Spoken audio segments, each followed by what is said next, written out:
We are POF Academy, your online training partner in becoming extraordinary and heroic professionals. We are helping our people build confidence by mentoring and training them to speak in public confidently. We all know that preparing a presentation can be nerve-wracking, especially when it's your first time. This could be discouraging enough to make us not want to start the process. However, delivering great presentation is crucial in our success in this profession. But where do you begin?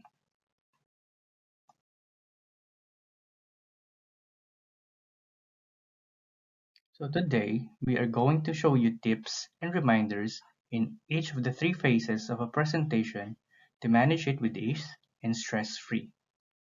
Since having to go through the stress is one of the most unhealthy factors that prevents us from delivering the best presentation we will ever do.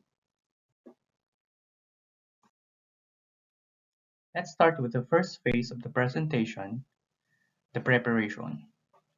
There are three key preparation elements that you should know and consider in preparing a presentation. Number one is the audience. A presentation is more about the audience than anything else. This is not my talk, this is yours. Number two is the speaker. At one point or another, we all have to give presentations, whether you're at school, at work, or in interviews. How well we present determines our success.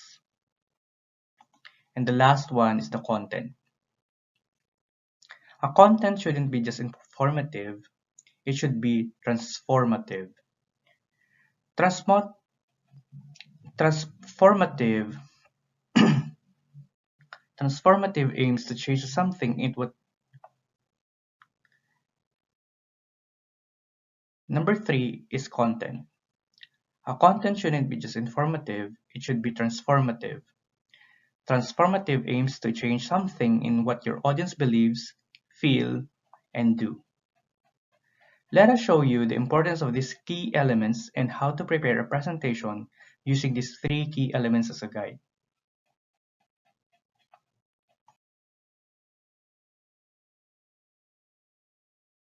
Let's start with the first key element in preparation phase. Every presentation should be made to measure for a specific audience in a specific context. You must know your audience. Knowing your audience will allow you to understand the type of content they should expect. For example, a presentation for an associate or rank and file level should be different from a presentation for a managerial level, regardless if it's about the same topic, because their level of expectation and understanding are completely different. So what you should know about your audience. What you can do is ask your HR personnel who will be attending your presentation if you're in a company setup, or the organizer if you're going to present externally. You may ask the level of position they hold, the industry they work in, years of experience. This way, you can tailor your presentation. For other tips, like how to capture your audience or keeping your audience engaged for the entirety of your presentation, you can check out our training for public speaking part 1 and 2 at www.povsys.academy.com.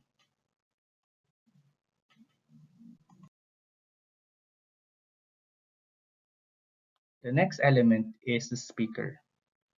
As a speaker, it's important that you put something of yourself in there, something personal, something only you can say, because a speaker can be forgettable, including the things he or she say, especially when the audience is not interested or does not care.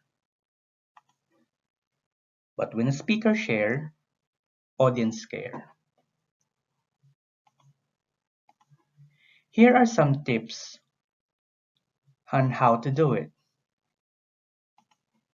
Number one is to have a story to tell. One of the best way to communicate is through a story. By using a story, you get your point across while creating a moment. And by creating a moment, it makes it more memorable to your audience. This is the difference between a presentation that audience zone out of and a memorable presentation. Next is to be relatable. You will want to be someone that your audience can relate to. This will help your audience to mentally engage with your presentation. So to do this, you should be authentic and relaxed. A fine line between authoritative and unconfident. And be enthusiastic. Your enthusiasm will transfer to your audience. Again, to become relatable, you are to be authentic, relaxed, and enthusiastic. Last would be to build your confidence with practice. Having confidence is one of the most important part of your presentation because confidence adds authority to everything you say during your presentation. The only way to build your confidence is through practice. Practice in front of other people as though you are actually presenting. I always advise people to do a mock presentation. This way, you will also get your timing right.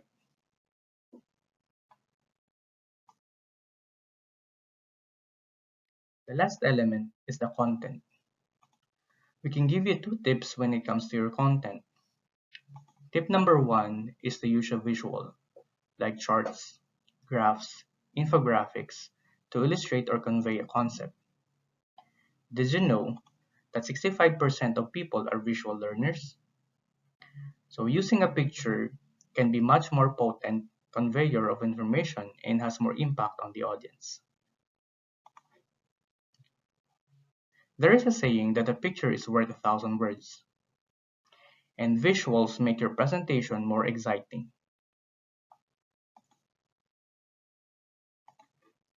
Tip number 2 is to use a structure to build on ideas, or you create a flow in a way that each idea builds on the one before it. This helps audience connect with your content and create a logical link between the concepts. If you just throw ideas around randomly, audience will have a difficult time making sense of your content and will less likely remember it. How does this work? I will show you how simple it is using what we call a transformative matrix, because your aim should be to transform your audience, not just to inform them.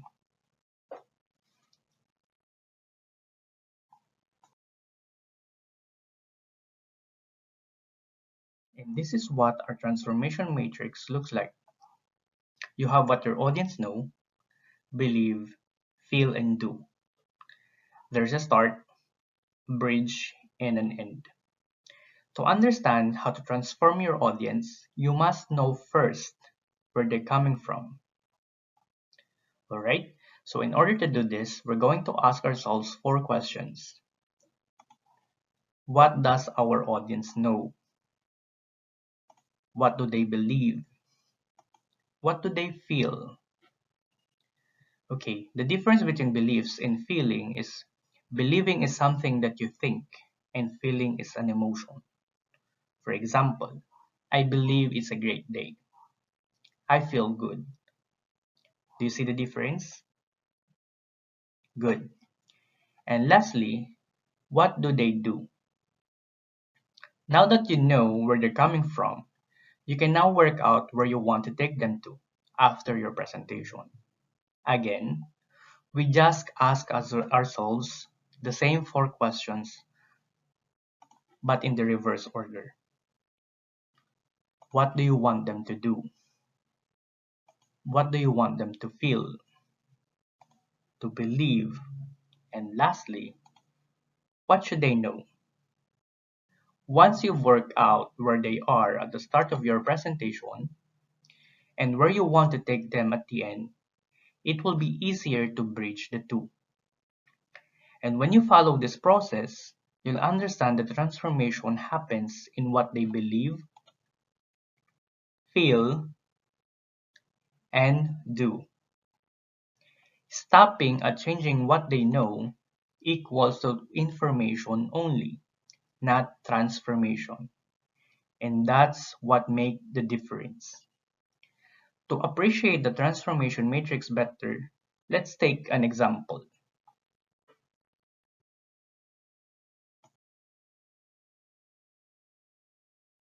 Alright, so let's workshop a content using our transformation matrix.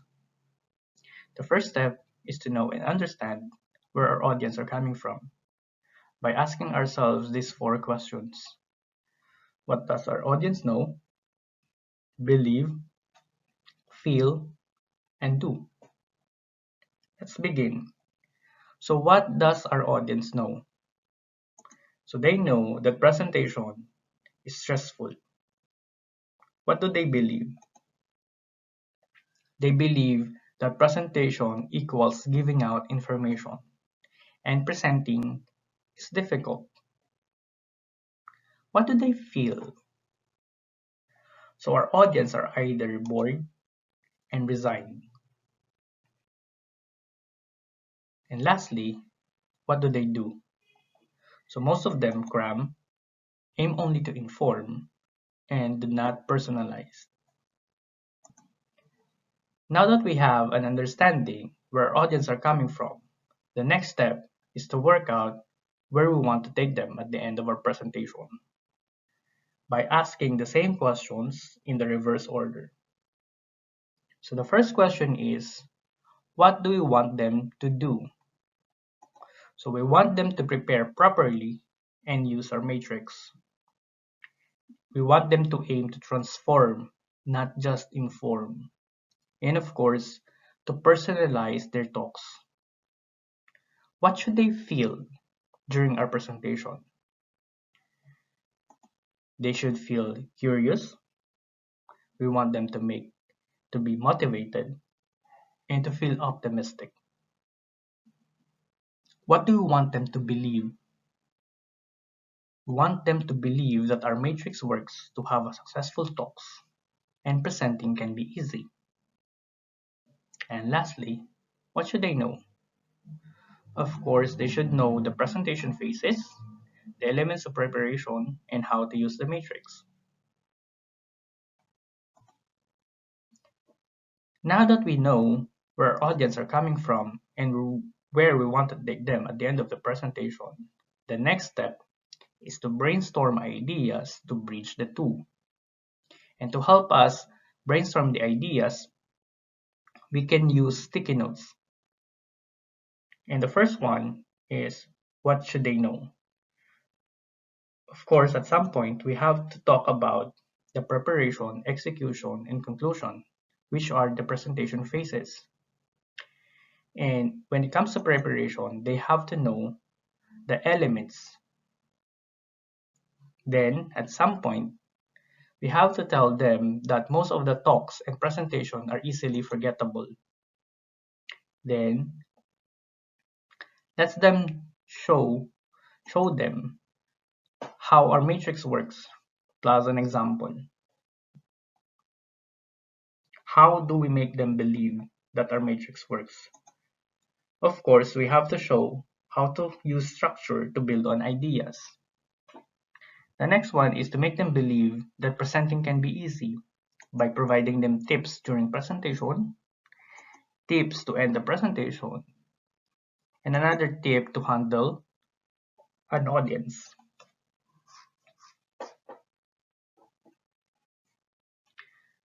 What should they feel during our presentation? So we want them to be curious by telling them a simple fact that a presentation can be stressful, but we are here to help.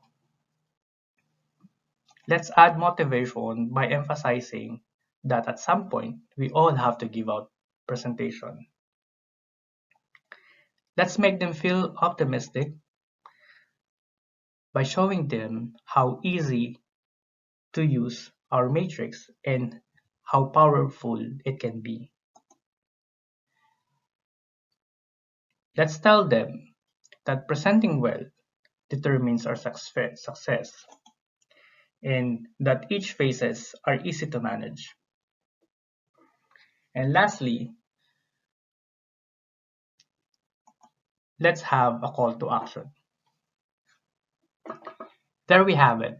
This is the result of our little brainstorming. And this doesn't need to take long. We just need enough relevant ideas on how we can transform our audience. Alright, so what happens next? We just have to prepare a suitable storyline to put all this together, these sticky notes that we brainstormed.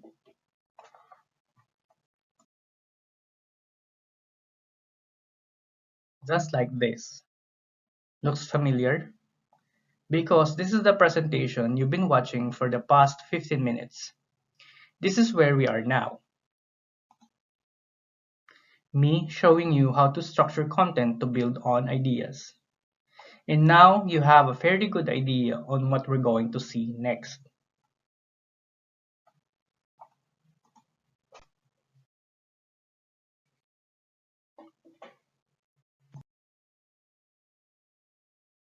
Is execution. And here is our tip for you. Repetition is your friend. You will want to build in repetition because this encourages your audience to remember the key points in your presentation and helps it stick. This makes you and your presentation memorable. And here are ways to go about repetition. Number one, give a brief rundown of what your topics is about, usually in the agenda slide. Then, proceed with the body of the presentation with the details based on your rundown. And last, tell them what you just told them. Because as I've said, repetition is your friend. This encourages your audience to remember the key points in your presentation and help it stick. Did you see what I did there? These reinforce the main points by at least 3 times at the beginning, middle, and end of your presentation.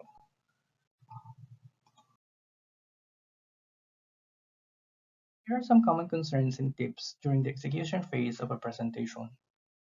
Yes, after all of our preparations and after we practice it perfectly, there are still some concerns and worries that could happen during a presentation. So to prepare us for anything that could go wrong, during a presentation, we listed down common concerns, and what we're going to do is workshop them by providing tips and resolution for each one. Number one is the timing or the timeline. Since every presentation is given out a specific time allocation, you will want to conduct your presentation within the specific timeline provided to you, because either way it will be too short or too long for your audience. So what you can do is perform a mock presentation because this will help you gauge the duration of your presentation. Number two, place a slot for Q&A at the end of the presentation. This way, you will be able to manage the audience questions and the timing or time frame of your presentation the way you practiced it. Next would be audience interaction. You will want to engage your audience for the entirety of your presentation for them to not lose focus and be interested all the way from start to finish of your presentation. If you're doing a virtual setup or physical live audience, what you can do is prepare an icebreaker. This could be a physical activity, as simple as standing up, making them raise their hands, or do a simple exercises like jumping jacks. This will refresh their focus on your presentation, especially when they're becoming bored. And if you're in a virtual setup, identify tools where your audience can participate, like chat boxes or response emojis.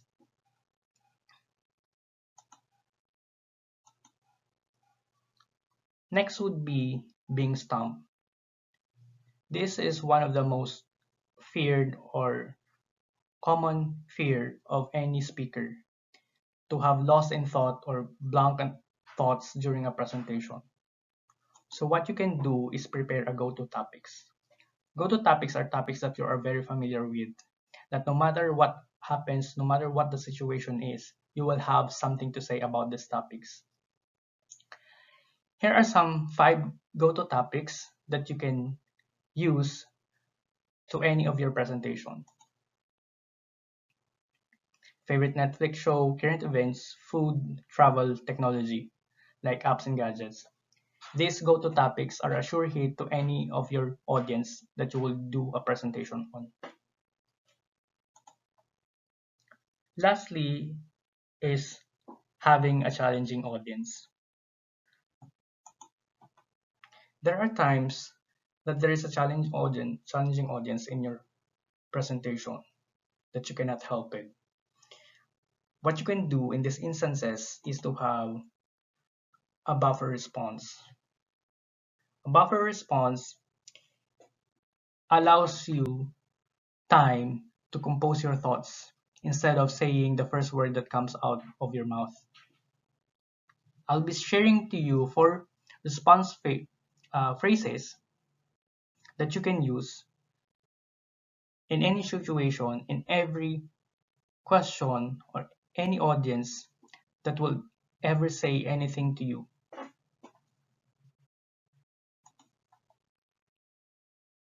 Here are some 4 response phrases, and when you have these response phrases, you can respond to anything anybody ever says to you while buying yourself a moment of time to think while regaining your composure. The 4 response phrases starts off the same. That's interesting. And we can finish this in 4 ways. Number 1 is, that's interesting, tell me more. Number 2, that's interesting, why would you say that? Number 3 is, that's interesting, why would you do that? And lastly would be, that's interesting, why would you ask that? These response phrases are not an actual response but a buffer. What this does is, number 1, it stops you from saying whatever first thought that comes into your head. Number 2, instead of putting your attitude forward, it makes your audience or the one that says to you reevaluate their questions or responses to you. So you shift the spotlight from you to that audience. And sometimes an audience will have their own realization and resolve the question by itself. And lastly, by asking them where they're coming from, you can come up with a proper response instead of showing you're taking offense by saying something that is offensive back to the audience. So these are the common concerns and tips that you can remind yourself during the execution phase of a presentation. The last phase is the conclusion phase. The conclusion of a presentation, you will want to end your presentation with an impact. And there are 5 ways to have a long-lasting impact in ending your presentation. Number 1 is to use a philosophy or principle that is related to your topic. This is one of the philosophy or principle that I've shared in one of my talks. If you decided to do something, do it right from the start. This leaves a long-lasting impact, and this is the thoughts that most likely that will be left to your audience. Number 2 is completing the circle. In order to do this, like if you want your end to have like an answer like yes, now I can definitely say I'm an expert on, for example, giving out presentation. The first thing you need to do is to preempt or make a question at the start of your presentation, like Pose a question like, are you an expert on? And everything that your audience had to know on being an expert on something will be in the body of your presentation. And to complete that circle, your question at the start is to have an answer like this at the end. Next would be question and answer. And one of our tips is at the start of your presentation, you can advise your audience to save your question at the end of your discussion. And by when you open the question and answer portion, they will know that your presentation has ended. And this is the time for their questions. Number four is to provide a quick summary. And number five is end with a call to action. Let's make an example.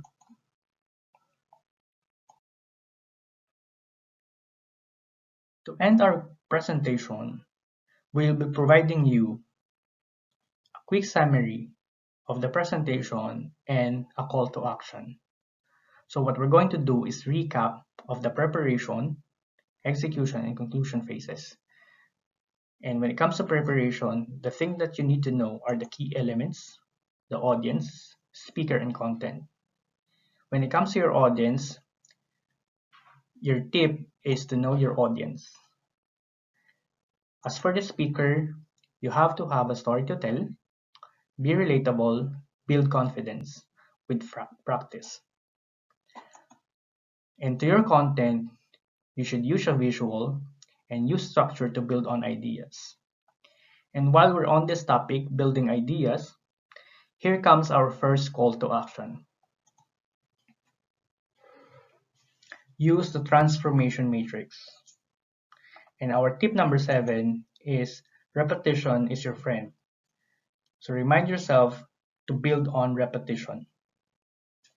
And lastly, to end your presentation with a style. Our next call to action is to visit us at www.povsys.academy.com. And lastly, send your comments at https://appvoice.sjcgroup.ph. And again, we are POF Academy, your online training partner in becoming extraordinary and heroic professionals.